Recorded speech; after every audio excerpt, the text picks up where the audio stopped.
अस्सलाम everyone, welcome to my channel microbiology with Huriya Khan. तो आज मैं आपको पढ़ाने जा रही हूँ क्लिनिकल माइक्रोबायोलॉजी के बारे में।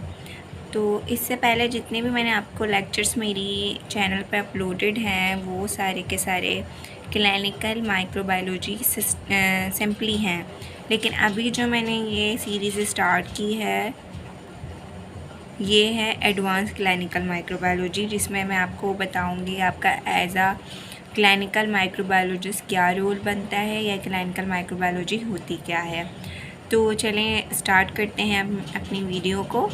ये एक इस तरह की स्टडी है जिसमें हम माइक्रो ऑर्गेनिज़म्स के बारे में पढ़ते हैं, ऐसे माइक्रो ऑर्गेनिज़म जो कि कोई भी इन्फेक्शन कॉज करते हैं, कोई भी डिज़ीज़ कॉज करते हैं किसी भी ह्यूमन बीइंग में। ठीक है, उनकी डायग्नोसिस के बारे में, उनकी प्रिवेंशन के बारे में हम एडवांस क्लिनिकल माइक्रोबायोलॉजी में स्टडी करते हैं। तो इसकी आपको मैं एक सिंपली सी डेफिनेशन भी बता देती हूँ। It is the study of micro organism which can cause infection in humans, their diagnosis and preventions.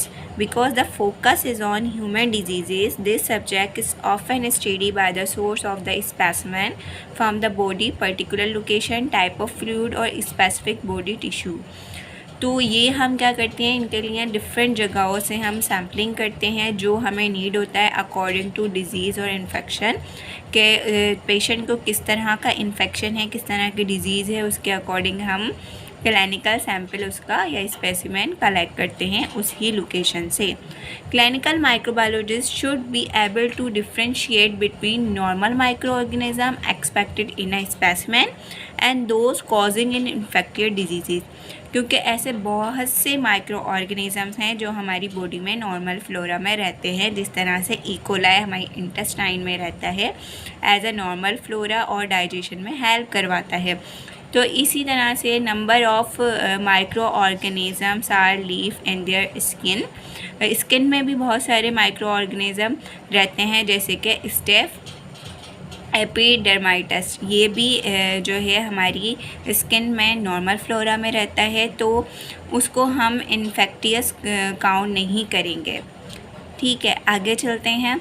It could be done by culturing the specimen on an artificial medium in the laboratory and solving the mystery of which bacteria, fungus or parasites may be the culprit in an illness.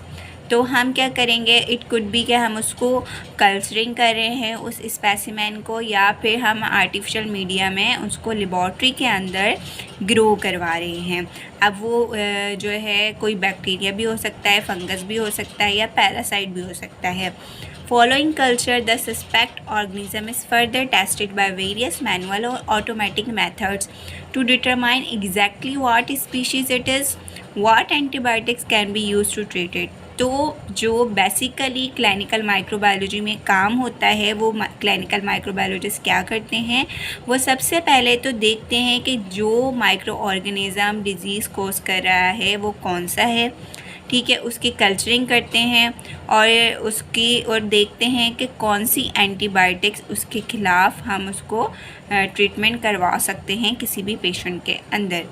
ठीक है, तो ये सारा clinical microbiology में होता है। अब हम चलते हैं रोल्स की तरफ, के जो रोल्स होते हैं वो क्लिनिकल माइक्रोबायोलॉजिस्ट के क्या होते हैं।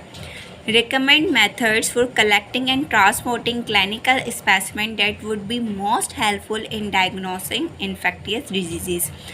अब क्लिनिकल माइक्रोबायोलॉजिस्ट क्या करता है, रेकमेंड करता है मेथड्स को कि आपको किस तरह से अगर एक से दूसरी जगह स्पेसिमेन ले जाना पड़ रहा है तो उसकी ट्रांसपोर्टेशन किस तरह से करवानी है, उसको कौन सी चीज़ें सेव करती हैं। फॉर एग्जांपल जैसे यूरिन सैंपल है, अगर हमें उसको सेव करना पड़े या ट्रांसपोर्ट करना पड़े ज़्यादा टाइम के लिए, हमें उसको सेव करके रखना है, तो हम बोरिक एसिड उसके लिए यूज़ करते हैं फॉर उसकी लाइफ स्पैन के लिए, उसकी लाइफ स्पैन जो है वो बढ़ जाती है और उसमें कंटेमिनेशन नहीं होती।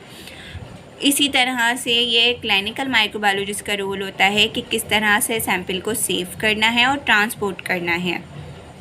Isolate and identify bacterial, viral, fungal and parasitic agents that are likely to cause infection, और हम क्या करते हैं क्लिनिकल माइक्रोबायोलॉजिस्ट उसको आइसोलेट करते हैं, आइडेंटिफाई करते हैं कि whether it is bacteria, viral और फंगस और पैरासाइट। तो ये सारा जो है एक क्लिनिकल माइक्रोबायोलॉजिस्ट का काम होता है। Determine the susceptibility of micro organism to various anti microbial agents that could be use to treat infection cause by the micro organisms.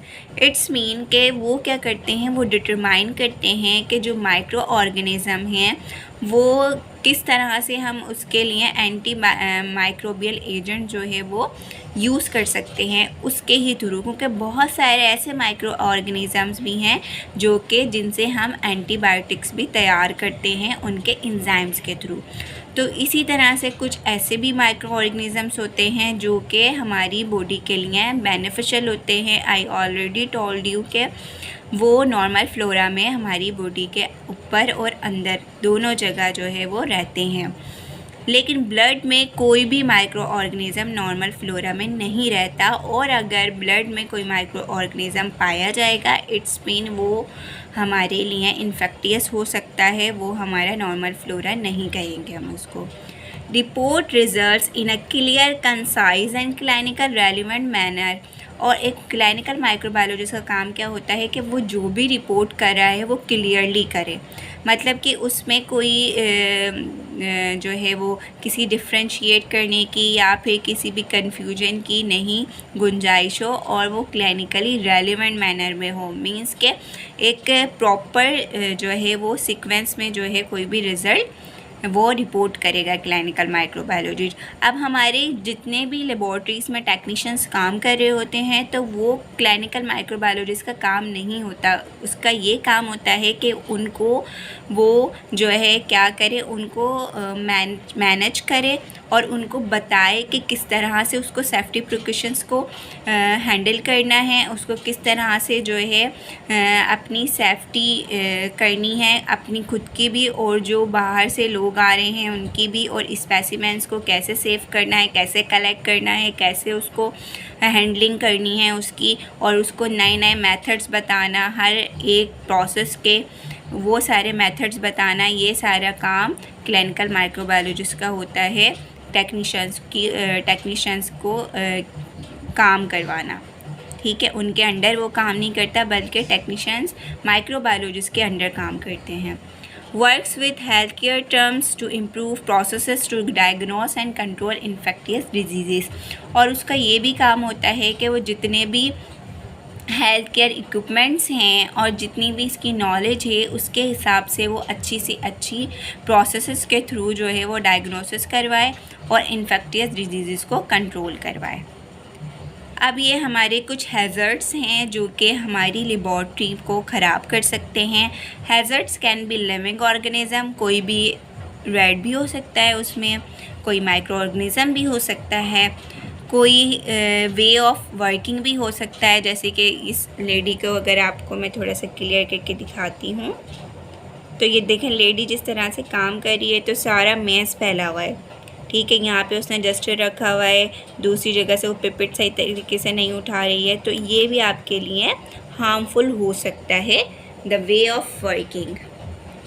अब आगे चलते हैं हम नेक्स्ट स्लाइड की तरफ। अब रिस्क असेसमेंट क्या होते हैं वो मैं आपको बताती हूँ लेबॉर्ट्री में। सबसे पहले तो हैज़र्ड्स होते हैं, फिर रिस्क और कंसेक्वेंस। अब इसमें हैज़र्ड में सबसे पहले हैज़र्ड होता क्या है, the potential to cause harm. ऐसी कोई भी चीज़ जिसके पास इतना पोटेंशियल हो, ठीक है, जो कि आपको नुकसान पहुंचा सके। रिस्क का मतलब होता है the likelihood of an event occurring, मतलब वो रिस्क फैक्टर्स हम कहते हैं ना, ये रिस्क की काम है, ये रिस्क की चीज़ है। इसका मतलब ये होता है कि वो चीज़ हमारे लिए ख़राब भी हो सकती है, ठीक है। हम कोई भी काम कर रहे हैं, फॉर एग्ज़ाम्पल अगर हम लेबॉर्ट्री में कोई केमिकल्स के साथ काम कर रहे हैं, ठीक है, कोई भी रिएजेंट्स के साथ काम कर रहे हैं, तो अगर प्रॉपरली हमने ग्लव्स वगैरह नहीं पहने होंगे, सेफ्टी प्रिकॉशंस को नहीं फॉलो किया हुआ होगा, तो क्या हो सकता है, वो हमारे लिए रिस्क फैक्टर्स में काउंट हो सकता है, मतलब हमारे लिए हार्मफुल हो सकता है। लाइकलीहुड उसी को ही कहते हैं। उसके बाद आता है third, the size of the area and और the number of individual affected should the event occur. अब ये क्या है, ये एक एरिया हम कंसीडर कर सकते हैं जहाँ पर कोई भी अफेक्टिव चीज़ हो सकती है। मतलब एरिया कौन सा एरिया हो गया, जिस एरिया में आप काम कर रहे हैं। तो इन तीनों चीज़ों को मिला के बनता है रिस्क सीवियरिटी, यानी वो सीवियर चीज़ में चले जाता है। अच्छा, आपको अगर वीडियो क्लियर ना हो और समझ ना आ रहे हो तो प्लीज़ मुझे कमेंट सेक्शन बॉक्स में आप पूछिए लाजमी। अब इसकी क्लासिफिकेशन की तरफ हम जाते हैं, तो क्लासिफिकेशन में हमारा आता है कैटेगराइजेशन ना। अब कैटेगराइजेशन में सबसे पहले हमारे पास आते हैं biological agents according to hazard and categories of contaminants. ठीक है, अब कंटेमिनेंट्स कौन कौन से हो सकते हैं, उनकी categories: bacteria, viruses, parasites and fungi. Hazard grouping 1 to 4, low to high. अब मैंने इसमें ग्रुपिंग कर लिया, ठीक है, कि कौन से रिस्क फैक्टर या कौन से हैज़र्ड्स आपके लिए ज़्यादा, बहुत ज़्यादा जो है हार्मफुल हैं, कुछ नॉर्मल हैं और कुछ बहुत ही लो हैं। तो उसमें मैंने ग्रुपिंग कर दी है ताकि आपको समझने में आसानी हो। कंटेमिनेंट फैसिलिटीज़, लैब स्टैंडर्ड्स, ठीक है, इनको भी मैंने 1 to 4 में डिवाइड कर दिया है। List, identify control measure to be applied. Control measure is equal to contaminant level. Control measures कौन से हो गए जो हम अपनी लेबॉर्ट्री में यूज़ कर रहे हैं एज अ सेफ्टी प्रिकॉशंस, ठीक है। और कंटेमिनेंट लेवल क्या हो गया, वो लेवल जिसमें कंटामिनेशन से हम अपने मीडिया को या अपने लैब प्रोसेसेस को बचा रहे हैं। अब उसमें आ जाता है increasing level of strategy, CL 1 to 4, control level 1 to 4। CL का मतलब है control level. Prescribe lab facilities, access controls, use of microbiological safety cabinets, provision of SOPs, disinfection and decontamination, regimes, information, instruction and training, PPE requirements। ये इसमें सारी चीज़ें आ जाती हैं। उसके बाद अब हम हैज़र्ड्स को डिस्कस करेंगे, ठीक है। उसमें सबसे पहले आते हैं बायोलॉजिकल एजेंट्स। बायोलॉजिकल एजेंट्स में सबसे पहले आते हैं हैज़र्ड ग्रुप 1। अब जो हैज़र्ड ग्रुप 1 हैं वो कौन से हो सकते हैं, वो एनिमल टिश्यूज़ हो सकते हैं, ठीक है। अब एनिमल टिश्यूज़ किस तरह से, आपको पता है लेबॉर्ट्रीज़ में जो बड़ी बड़ी लैब्स होती हैं उनमें एनिमल टिश्यूज़ पे काम होता है, क्लोनिंग के प्रोसेसेस होते हैं और एनिमल टिश्यूज़ से डिफरेंट प्रोडक्ट्स बनाई जाती हैं या फिर डिफरेंट एंजाइम्स बनाए जाते हैं या फिर उनको क्लोनिंग के लिए भी यूज़ किया जाता है। Well establish human cell lines, history of safe use plants as material. तो ये सारे हैज़र्ड ग्रुप 1 में आते हैं, जिसको हमने असाइन कर दिया CL 1 में, यानी कि कंट्रोल लेवल 1, ठीक है। अब हैज़र्ड ग्रुप 2 में क्या आता है, कैन कॉज डिजीज़, ऐसी चीज़ें जो कि डिजीज़ कॉज करें। मैं भी हैज़र्ड टू एम्प्लॉयज़, वो एम्प्लॉय जो काम कर रहे हैं उनके लिए वो हैज़र्डस हो सकता है।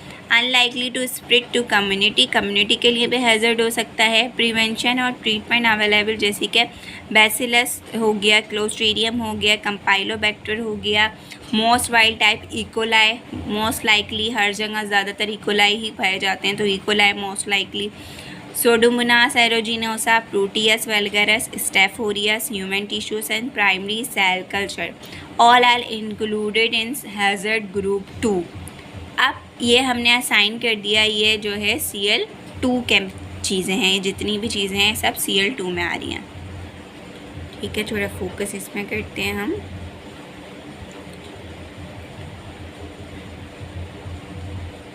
अच्छा, अब कंटेमिनेंट लेवल 2 क्या हो सकता है, उसकी हम किस तरह से प्रैक्टिस कर सकते हैं, गुड हाइजीन प्रैक्टिस, ठीक है। अब अगर हमारी गुड हाइजीन होगी तो डेफिनेटली हम ज़्यादा अच्छे से बचे रहेंगे माइक्रो ऑर्गेनिज्म और इन्फेक्शन से। No eating, no drinking in laboratory, cover cuts, ठीक है। अगर आपको कोई कट लगा हुआ है फिंगर में कहीं पर भी तो आपको उसको कवर कर लेना है।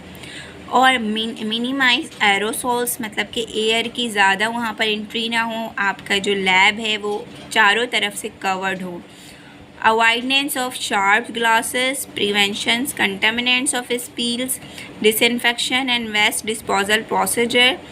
ठीक है, waste to autoclave in robust spill leak proof container, safe secure storage of organisms, ये सारी चीज़ें आपके कंटामिनेंट लेवल 2 में आती हैं। तो इन चीज़ों पे अगर हम फोकस कर रहे हैं, इट्स मीन हमारा लैब एक स्टैंडर्ड लैब हो सकता है। कंटामिनेंट लेवल 2 में और कौन कौन सी फैसिलिटीज़ आ जाती हैं? फैसिलिटीज़, ठीक है, वो थे जो चीज़ें आपको नुकसान पहुंचा रही थी। ठीक है, ये प्रैक्टिस थी, और ये हमारे पास नीचे आ गए फैसिलिटीज़। बेंच होनी चाहिए आपके पास, ठीक है, और केमिकल रेजिस्टेंस एक इस तरह की बेंच बनी हुई हो, ठीक है, जो कि आपके लिए बिल्कुल ही जो है वो सेफ़ हो आपके काम के लिए। फ्लोर होना चाहिए जो कि कवर्ड हो, सील्ड हो। Wash hand basin by the door, restricted access door होना चाहिए, kept closed. Autoclave in building, lab coat storage enough for occupants. ठीक है, लैब कोट आपको कहाँ पर क्या करते हैं बहुत सारे स्टूडेंट्स के वो लैब कोट पहन कर आते हैं और ऐसे ही वापस अपने घर तक ही चले जाते हैं। हालांकि होना ये चाहिए कि आप जो लैब कोट पहन कर आ रहे हैं लेबॉर्ट्री में, वो आपके लैब में एक ऐसी जगह हो वहीं पर आप हैंग करें। ठीक है, अपने हाथ वगैरह अच्छे से वॉश करें, डिसइंफेक्टेंट करें, उसके बाद आप अपने घर के लिए जहाँ भी आप जाना चाह रहे हैं वहाँ से लिए जा सकते हैं। ठीक है, लैब कोट के लिए एक अलग से प्लेस होता है लैब के अंदर ही। अब हैज़र्ड नंबर 3, ठीक है, अब ये हमारे पास आ जाता है हैज़र्ड। इसमें हमारे आ जाती हैं कुछ चीज़ें, जैसे कि इसमें हमारे पास आते हैं can cause severe human disease. उसमें सिर्फ डिजीज़ आ रही थी हैज़र्ड ग्रुप 2 में, सिर्फ डिजीज़ आ रही थी, लेकिन हैज़र्ड 3 में क्या आ रहा है कि सीवियर ह्यूमन डिजीज़ हो सकती हैं, सीरियस रिस्क फैक्टर्स हो सकते हैं। स्टाफ को मतलब ऐसे बैक्टीरिया इन्फेक्ट कर सकते हैं जिनका इलाज मुश्किल होता है या कोई लंबा ड्यूरेशन होता है उनके ट्रीटमेंट का। 2 में एक नॉर्मल से बैक्टीरिया थे जिनका इजीली जो है वो ट्रीटमेंट हो जाता है, लेकिन 3 में एक ऐसे बैक्टीरियाज हैं जो सीवियर डिजीज़ कॉज कर सकते हैं एम्प्लॉय के लिए। में spread to community public, prevention और ट्रीटमेंट अवेलेबल, एंथ्रेक्स बैसिला, ठीक है, E coli 0157, mycobacterium, bovis leprosy, tuberculosis, salmonella typhi, paratyphi, yersinia pestis, HIV, hepatitis, plasmodium falciparum. ठीक है, ये सारे एक ख़तरनाक डिजीज़ हैं। ठीक है, तो प्लाज्मोडियम फॉल्सिफेरम आपको पता है ये एक कौन सी डिज़ीज़ है? मलेरिया की डिज़ीज़ है, जो एक टाइप है मलेरिया की, जो एक सीवियर डिज़ीज़ कोज करवाता है। अब हैज़र्ड ग्रुप 4 में आ जाते हैं, सीवियर ह्यूमन डिजीज़। इसमें भी सीवियर होती है, likely to spread, no treatment. अब इसमें तो ट्रीटमेंट हो रहा था फिर भी हैज़र्ड 3 में, लेकिन जो हैज़र्ड 4 ग्रुप में आई हैं हमारे पास डिजीज़, इनका कोई ट्रीटमेंट नहीं है। जैसे कि अगर वायरसेस है तो उसमें रेबीज़ वायरस होगा, कॉन्गो वायरस हो गया, इबोला वायरस हो गया, लीज़ा फीवर हो गया, ये वो डिजीज़ हैं जिनका इलाज अभी तक पॉसिबल नहीं है। ठीक है, उसके बाद आ जाते हैं हमारे पास routes of exposure and transmission. अब किस तरह से हम जो है कोई भी इनहेल कर सकते हैं माइक्रो ऑर्गेनिज़म, या हमारे लिए इन्फेक्टेड हो सकता है। तो इनहेलेशन में हमारे पास आ जाते हैं एरोसोल्स। एरोसोल्स क्या होते हैं? जो कि एयर में माइक्रो ऑर्गेनिज़म होते हैं, वो एरोसोल्स बन के हमारी बॉडी के अंदर तक जा सकते हैं, जो एयरबोर्न होते हैं, जैसे कि TB और एडिनो वगैरह के। ठीक है, तो ये एरोसोल्स हम उसको कहते हैं। या पोरिंग के वक्त हम जब पोरिंग कर रहे हैं तो हमने मास्क वगैरह प्रॉपर नहीं पहना हुआ, तो उससे भी हम इनहेलाइजेशन कर सकते हैं। सोनिकेशन का मतलब होता है कोई भी ऐसा मेथड जो कि आपके लिए एक सेफ़ हो, ठीक है, लेकिन अगर आप उसके रूल्स को फॉलो नहीं कर रहे हो तो इनहेल करके आप अपने अंदर माइक्रो ऑर्गेनिजम्स ले जा सकते हैं जो आपके लिए हार्मफुल होता है। स्किन पेनिट्रेशन में आ जाते हैं ब्लड बॉर्न पैथोजेंस। ठीक है, शार्प इंजरी कर सकते हैं वो, अगर आपकी कोई भी स्किन में कट लगा हुआ है, ठीक है, कट लगा हुआ है और आप उसी हाथ से काम कर रहे हो, वो माइक्रो ऑर्गेनिज्म स्किन के थ्रू आपके ब्लड तक चले जाएगा और वो पैथोजेनिक बनकर आपको कोई भी इन्फेक्शन और डिजीज़ कॉज करवा सकता है। Defective skin barrier, curds skin, ये मैं ऑलरेडी आपको बता चुकी हूँ, एक्जिमा वगैरह हो। म्यूकोसा मेम्ब्रेन कांटेक्ट या म्यूकोसा मेम्ब्रेन के थ्रू भी चले जाएगा। इंजेक्शन, ये आते हैं इंटेरिक पैथोजेंस। इंटेरिक मतलब जो कि इंटेस्टाइन के अंदर जाते हैं। हैंड टू माउथ कांटेक्ट, यानी क्या, हैंड से आप वो मुंह में खा लेते हैं और वो आपके इंटेस्टाइन तक जाकर और कोई भी डिज़ीज़ कॉज करवाते हैं। पेन्स पेपर के थ्रू भी हो सकता है, मतलब आपने ऐसी पेन पेपर रखे हुए हैं, वही आपने मुंह में पेन ले लिया, या आपका जो है कागज़ मुंह में चले गया, या फिर आपने कागज़ पे हाथ लगाया, वही आपने मुंह पे फेस पे लगा लिया, वो मुंह के अंदर कोई भी चीज़ खा ली उन्हीं हाथों से। तो ये सारे इंजेक्शन के प्रोसेस हो सकते हैं। इंजेक्शन मतलब होता है आप कोई भी चीज़ अंदर निगल रहे हो, खा रहे हो, इंजेक्शन कर रहे हो। इनहेल मतलब होता है कि आप नोज़ के थ्रू कोई भी चीज़ अंदर ले रहे हो, जो कि आपके रेस्पिरेटरी ट्रैक पे जाती है डायरेक्ट। अब ये सारे देखें, इस तरह से आपको काम बिल्कुल भी नहीं करना है। इधर उधर सारे जस्टर्स पड़े हुए हैं, केमिकल्स हैज़र्ड्स पड़े हुए हैं, तो इस तरह से आपको बिल्कुल भी काम नहीं करना है। सही है, ये मैं आपको दिखाती हूँ सारी हैज़र्डस चीज़ें। देखें, कंटेनिंग एरोसोल्स हैं ये सारे, तो ये चीज़ें आपको बिल्कुल भी नहीं करनी है। सेंट्रीफ्यूज हम मशीन क्यों यूज़ करते हैं? एक तो बैलेंसिंग के लिए, सेपरेट टू जो है ब्लड को सेपरेशन के लिए भी यूज़ करते हैं, ठीक है, ब्लड और जो है सीरम सेपरेशन के लिए भी हम उसको यूज़ करते हैं सेंट्रीफ्यूज मशीन को, ठीक है, या फिर बकेट वगैरह, रोटर्स वगैरह को यूज़ करने के लिए, सील करने के लिए भी यूज़ करते हैं। CL2 and 3 open in safety cabinet. अब मैंने CL3 और 2 और 3 आपको बताए थे ना कि जो हैज़र्डस होते हैं उनके लिए हमें सेफ्टी कैबिनेट लाजमी हमारे लैब में होना चाहिए, वरना हम एक ख़तरनाक बीमारियों के शिकार हो सकते हैं।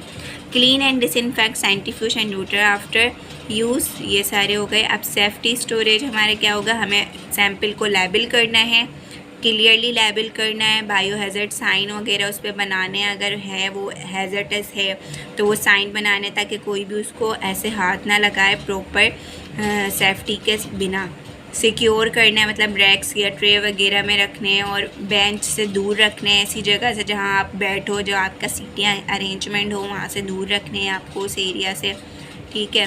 और अचीव मटेरियल, जितने भी ऐसे मटेरियल है, देखिए इस तरह से नहीं होना चाहिए, ये how not to do it, ठीक है, इस तरह से आपको बिल्कुल भी नहीं करना है। सारी चीज़ें आपने एक जगह ही भर दी हैं फ्रिज में। अब आपको क्या करना चाहिए, ये पैट्रिक ब्लेड्स के लिए एक अलग फ्रिज होना चाहिए, ये वाली लिक्विड मीडिया के लिए अलग होना चाहिए, क्योंकि इसमें जो माइक्रो ऑर्गेनिज्म है वो एक दूसरे में कंटामिनेटेड हो सकती है, कंटामिनेशन हो सकती है, और ये हमारे लिए बिल्कुल भी सेफ़ नहीं है। आई होप कि आपको ये लेक्चर समझ आया होगा। What is clinical microbiology and the role of the clinical microbiology as a clinical microbiologist. Thanks for watching. Please like, share and subscribe my channel.